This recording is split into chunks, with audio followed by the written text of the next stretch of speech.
We have lots to cover in today's video, including the latest trade talk heading into the offseason. Patrick Laine seems to be one of the hot topics now that we know for sure that he wants out of the Columbus Blue Jackets and has requested a trade to get a fresh start. Which teams would he likely go to? Which teams make sense? What kind of returns could Columbus be looking at? We'll take a look at a few articles outlining some teams that are reportedly should or will be having interest in this player. We also have some more news on the UFA front, some UFA rumors around the Canucks players, the latest trade talk around Marty Necas, Tanner Jeannot, Logan Couture, other players you're going to be hearing about today. We have a couple of signings as well, including Seattle and Ottawa, and we're going to recap the Panthers' big Game 3 victory over the Oilers in the Stanley Cup final. The Stanley Cup could be awarded as early as Saturday, and that's coming up next. So welcome back to another video here at Top Shelf Hockey. As I mentioned, we have lots to talk about today. Let's start with the recap of the Game 3 of the Stanley Cup Final last night. The Florida Panthers again pull out a victory against the Edmonton Oilers and now have a 3-0 stranglehold lead on that series. They ended up winning the game 4-3. The Oilers made a late charge to make it interesting and try to come back and get it tied up, but ultimately fell short. The Oilers controlled the most of that first period. The Oilers actually had a really good start to the game. Florida had a few chances too, but Skinner was good when he needed to be. Although I would say that just from watching the whole game, I think the Oilers controlled most of that first period. However, one mistake late in the period, and Panthers got the first goal. Completely sucked the life out of that building. Without being there, you could tell how quiet the crowd went. It was just a complete change and everything. Like, I kept thinking the Oilers absolutely need to get the first goal. They'll get feeling good about themselves. The crowd will get into it more. I just had that feeling if the Panthers scored first, it was going to be a major impact. And then from there, we go into the second period. Warren Foegele scores on a breakaway. The building's got life again. We have a tie game. But then the period just got worse from there, and they gave up more goals on mistakes. They self-destructed. At the end of the day, Stuart Skinner went behind the net to get a puck that was coming around, mishandles it, ends up being popped out front. He gets back, but not really enough time to get set properly. There's a goal, a couple other defensive mistakes, and you had other goals from other players, like Barkov on a breakaway, semi-breakaway. Like, all of the goals that Florida scored, they were opportunistic Oilers mistakes. It's just that simple. Like, the Oilers would play a really good stretch, but then Florida just capitalized. They didn't have to have high shot volume. They didn't have to have high danger chances. Like, they just capitalized. The difference here, I think, really between these two teams at the end of the day, the Oilers are fighting to get through the Florida stingy defense. I mean, they play really tight game. They don't give up a ton. The Florida Panthers are kind of clogging up the neutral zone. They play really close together, so there's always that, pack mentality, you could call it, I guess, with, three players that are always on. They can get Joe number 2 3-1 because they're always so close together. To get those support guys in is real easy. But the Oilers are a really strong offensive team, and they get through and they get their chances. But when they do, Bobrovsky has been all world and shut them down. Whereas Skinner's been good. Don't get me wrong, I don't think Skinner's really the problem here per se. I don't think that's why they're losing. But he's definitely not Sergei Bobrovsky. It's just, say it like it is here. So at the end of the day, Oilers defensively self-destructing and giving up too much. And that's ultimately why we are where we are. Florida, like I said, they get strong defense, they get strong goaltending, and opportunistic offense. Not that they don't have the game breakers, but they play their system to a T. They've been doing pretty good at staying away from the rough stuff and kind of mucking it up and getting in penalty trouble. They've stayed pretty good at the kind of even keel and not getting too high or too low. You don't really see much of emotion. It's just do your job, stay within your system, and believe in what you're doing. And it's just that simple, and it's very effective. But the way they play, they win all the board battles. Dying seconds, Oilers trying to get it tied up, and it's a clear, typical Florida play where the puck goes into the boards, and the Panthers, just Ekblad being one of the main ones in there. I think Ekblad Forsling, that's completely ate it up against the boards. It would not let the Oilers get that puck loose at all. typical Florida Panther hockey, and they take the game 4-3 after a late charge from Edmonton. Before we get into the UFA and trade talk, we do have a few signings around the league. Nothing too significant, but the Seattle Kraken today signed one of their prospects, Danish center Oscar Fisker-Molgaard. Gets a 3-year entry-level contract. He was a second-round selection of the Kraken in the 2023 NHL Draft. And the Ottawa Senators continue doing some internal housekeeping for the second day in a row. We get a signing out of Ottawa. This one's a 1-year contract extension for Cole Reinhardt. Reinhardt is one of their prospects, but been a good prospect for them in the American Hockey League level. Not somebody who's seen any NHL time this past year, but he has. I think he's had 1 or 2 games before that. He gets a 1-year extension. It's $775, so league minimum at the NHL level, $90,000 at the American Hockey League level. Pretty solid defensive player, good bottom 6 guy, penalty killer in Belleville. So they're happy to have him back to continue that role with them. Hard to say if he can kind of push for a role in the bottom 6 of Ottawa. Probably not for the coming year, but I wouldn't completely rule it out for the future. And defenseman Radim Simek is heading back to play in Europe. He's signing in Czechia, will not be returning to the NHL for the coming years. Now, on the UFA front, a couple of things regarding the Canucks. Sounds like the Canucks and Nikita Zadorov still have a gap to close, and it's not looking promising, as we've talked about before, that it's going to get done. But according to the latest from Rick Dhaliwal, he says that the Canucks are expected to be making what he's calling a final offer to Zadorov sometime here very soon. So it shouldn't take too long before we kind of know the fate of Zadorov. Sounds like him and his agent Dan Milstein would really like to stay in Vancouver. Sounds like they're willing to give a little bit of a discount to remain there. They obviously really like their time, like the team, like the fit. But at the same time, this is an opportunity for him after a strong finish of the season and strong playoff. This could be his one real shot at a home run contract. And it's rumored that if they make it to market on July 1, that they're going to be looking for term probably in the 5-6 year range and upwards of $6 million. I don't know they're going to get that, but Dhaliwal says that that's what it's expected for Milstein to be asking for Zadorov. I don't know how low he'd go to stay in Vancouver. I'm not even sure that they're going to be able to go to $5 million, to be honest. But maybe they do a 5 times 5. I don't know, and I'm not even sure if that would get it done based on what they're looking for here. Clearly, I know one name to watch in Vancouver, especially. If Zadorov signs, I think it's less likely. If he leaves, it's more likely. But Brendan Dillon's not expected back in Winnipeg. He is from BC.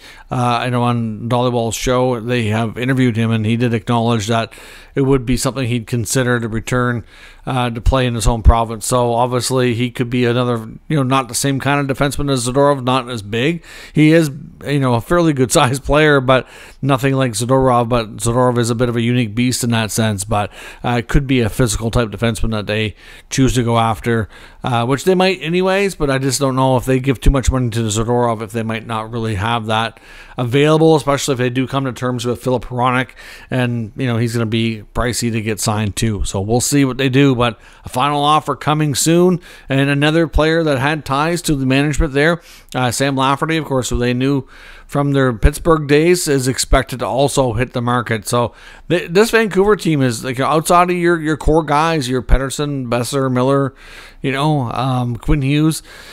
You're going to have a lot of turnover. It's just that simple. They have a lot of expiring contracts. They have a lot of players who had really good years and had breakout years at the right time, opportunistic time, to propel that team to have more success and for their own individual sake to get a better contract. So unfortunately, like I said, financially, they're not going to be able to keep them all. But it's looking more and more bleak that they're going to have a lot of turnover. Doesn't mean that the team won't be able to find players that do just as good a job or better. It's just going to be more challenging because they're going to be more, unknowns, you could say, in the lineup. So we'll see. But Lafferty also expected to hit UFA market from Vancouver. Some other trade talk around the NHL. A couple of things to keep an eye on. One name you're going to start hearing more about, I think, in the days leading up to the draft and the free agency period, is Sharks captain Logan Couture. No guarantee he gets moved. Obviously, not going to be an easy deal. Be more complicated given the injuries that he's dealt with the past couple of years. Not making a cheap amount of money. He's still making $8 million. Has a bit of term on the contract. contract. And Couture is a good hockey player when he's really healthy and he's able to contribute and play like he can. But I think it's, I guess, hopeful from his sake that he could still have a couple good years left, and it's believed that right now the team is kind of looking to find a new home for him if they can. Obviously, they've been slowly working all the veterans out of there. We saw them move Carlson, they moved Burns, they moved Hurdle. Sounds like Couture is the next project here. Now, the only thing is they've got all their retained salary slots used up. You can only have retained salary on maximum of 3 players at any given time. They've already retained money on Burns, they retained money on Carlson, and they retained money on Hurdle. And none of those contracts are expiring on June 30th before the next season starts. Brent Burns has 1 more year left.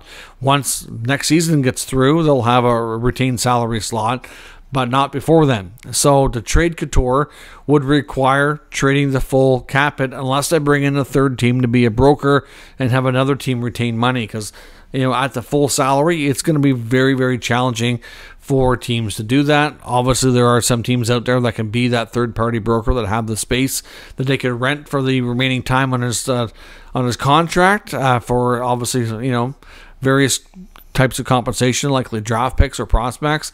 So we will see where that goes. But the Sharks and his agent kind of working together to kind of, make sure that he is healthy for starters. They want to make sure he's in good shape that way, so they can kind of take that around and start working on finding a deal for him. Doesn't mean it's going to come together. Maybe it's something that comes together in season like we saw with Hurdle. It's just been known by the NHL insiders that his name is out there and that they kind of are at a spot in San Jose where they will be looking to move him. It's just a matter of if they can find the right taker in the right spot that he's happy with as well.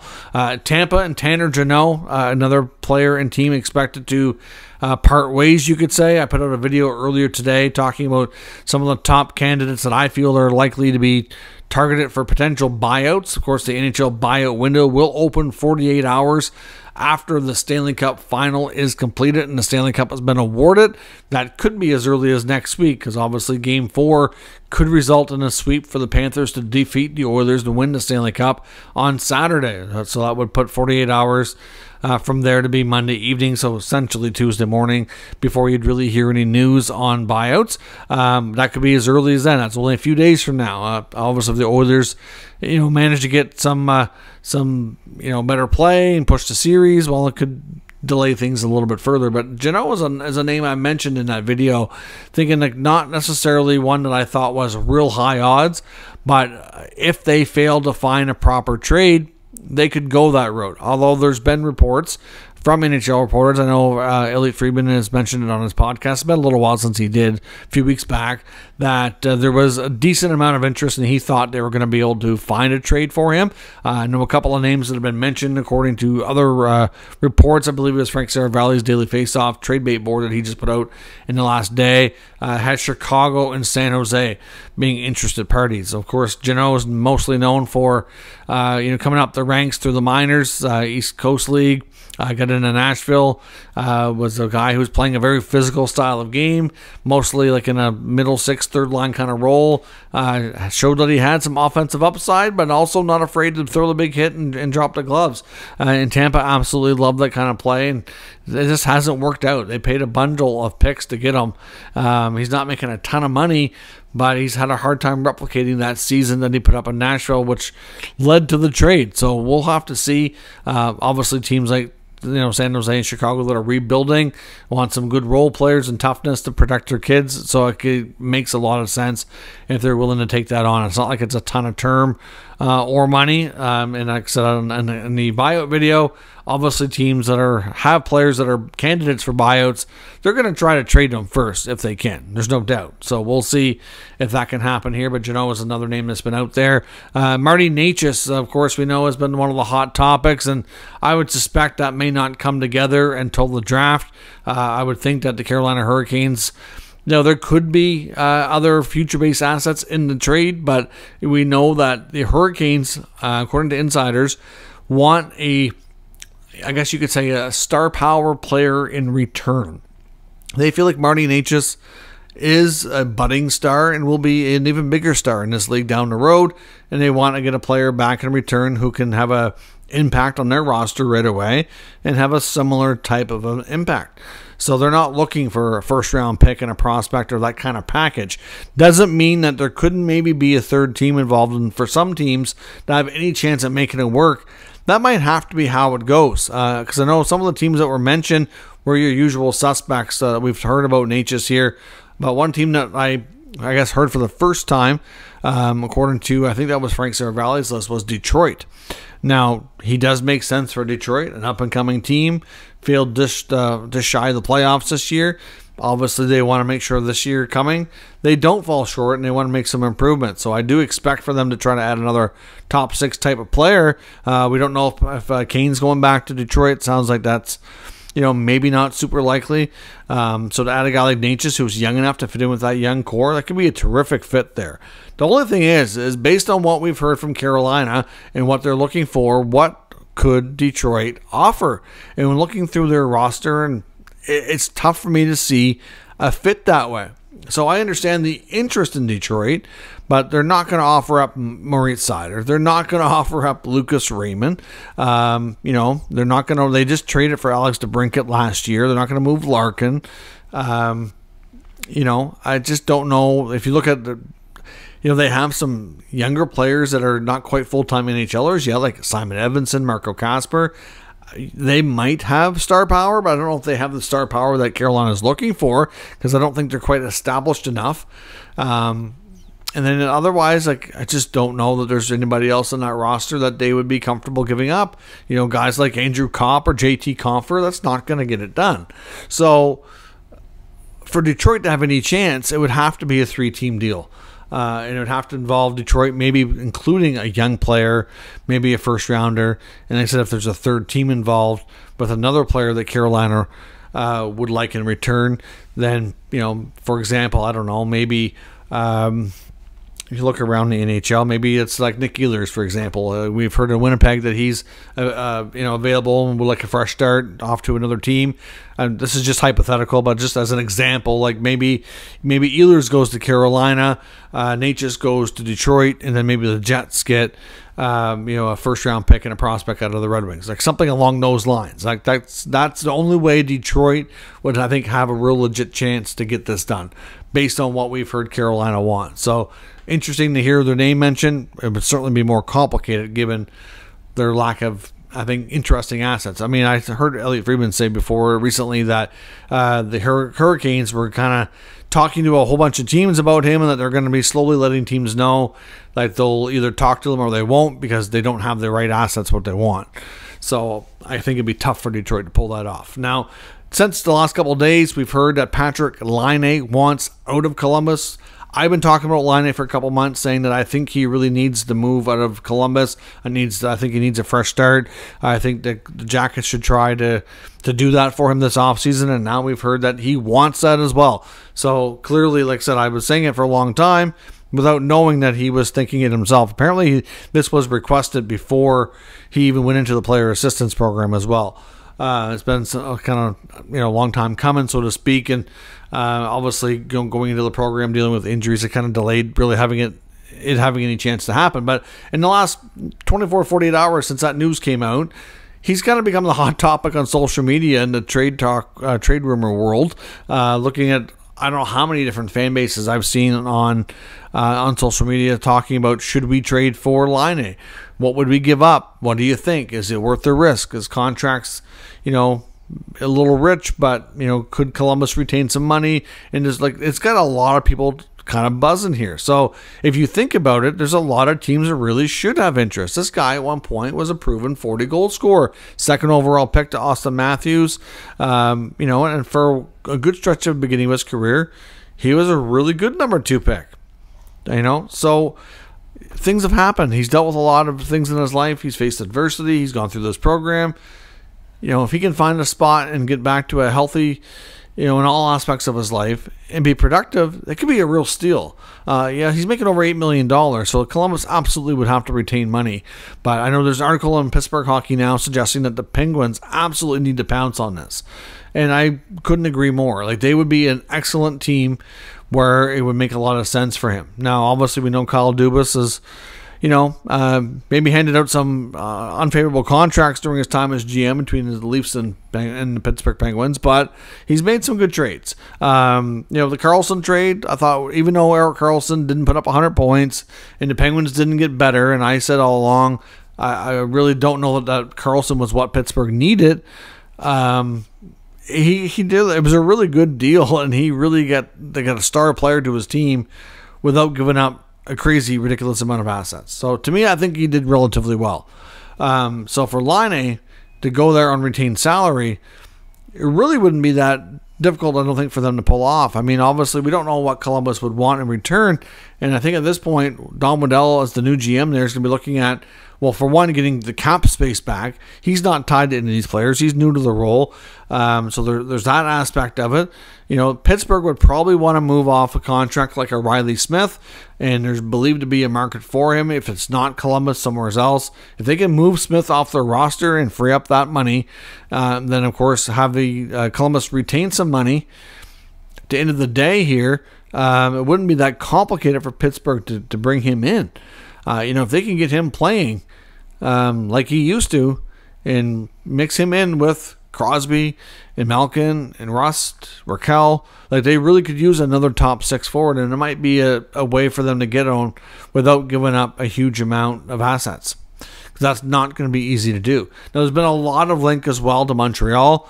Montreal, we know, was very open about the fact that at the draft they're going to try to attempt to bring in another top six forward that's younger and would fit well with their young core that's building, like they did with Alex Newhook and Kirby Dach before him. And who's it going to be this year is a big question we've been talking about for some time. We've been heard lots about Trevor Zegras, and Laine's been the hot topic lately as well. Like I said, again, former 40-goal guy. He's got a lot to offer. If you can get him for cheap, you take it. And in Montreal's case, they have some veterans there that are on 1 year left on their contract. If they can move one of those guys to Columbus as part of the trade or elsewhere to free up some money, you can certainly justify adding Laine's salary to your mix. They do have a big LTIR pool as well, so they have that going for them right now. But maybe either Dvorak or Armia goes to Columbus and part of this trade. They have some young defensemen that the Jackets would likely like. Obviously that would be their main source of trading that we've heard from before. They have a second first round pick that's pick 26, I believe it is. So they have some assets that would intrigue them. There's no doubt. So Montreal would be a team to watch as well. And another team, to watch, I think, which makes sense, listening to Jeff Merritt today on the 32 Thoughts podcast that just came up earlier today, was the new team in Utah. Utah, with their salary cap space and flexibility, they want to add veterans on short-term deals who can come in and make a big name splash. They want to bring in some star power. Well, Laine is that. He's not an older veteran, but he's enough of a veteran to work with some of their young guys that could be a good mix there. Like I said, they have the space, they have the flexibility. He's got the former number 2 overall pick, has the potential star power to go there and be a great addition for them. They don't have a long-term commitment with this contract. It could be a real easy way for them to kind of try to make a splash here as well. So clearly, in looking at them from what they've got from the Coyotes built up a ton of draft currency. It could be a case for Don Waddell to add some good picks, maybe a prospect. They certainly could offer a good return as well. They've got lots to, between draft currency and prospects that would be very intriguing and interesting to Waddell as well. So between Utah, Montreal, and Pittsburgh, there's going to be others. I think Laine is going to have a good market. A lot of it's going to boil down to his health and how much the Columbus Blue Jackets will retain in salary. But they'll no doubt find a way. Some people even joked maybe Don Waddell should call Los Angeles and see if they want to do a Laine for Dubois 2.0 trade. I think it's a kind of a funny concept just because they were traded for each other before. Obviously, we know Dubois certainly has history in Columbus, and he didn't want to play there the first time. I don't imagine he's going to want to go there a second time, although he doesn't have that trade protection in his contract just yet to kick in to prevent that from happening. But I can just imagine how that would be. Can you imagine if it's just a funny thought. I don't think there's any way Waddell would bring him there knowing that he wouldn't be happy, but just kind of you know, a funny thought. So obviously with the connection being traded before. So let me know your thoughts on Laine, everything else discussed here today down in the comments. We'll discuss further. If you're new to the channel, make sure you subscribe and stick around. We'll keep you up to date with all the news, rumors, and analysis of all 32 NHL teams. Thanks for watching. I'll catch you next time.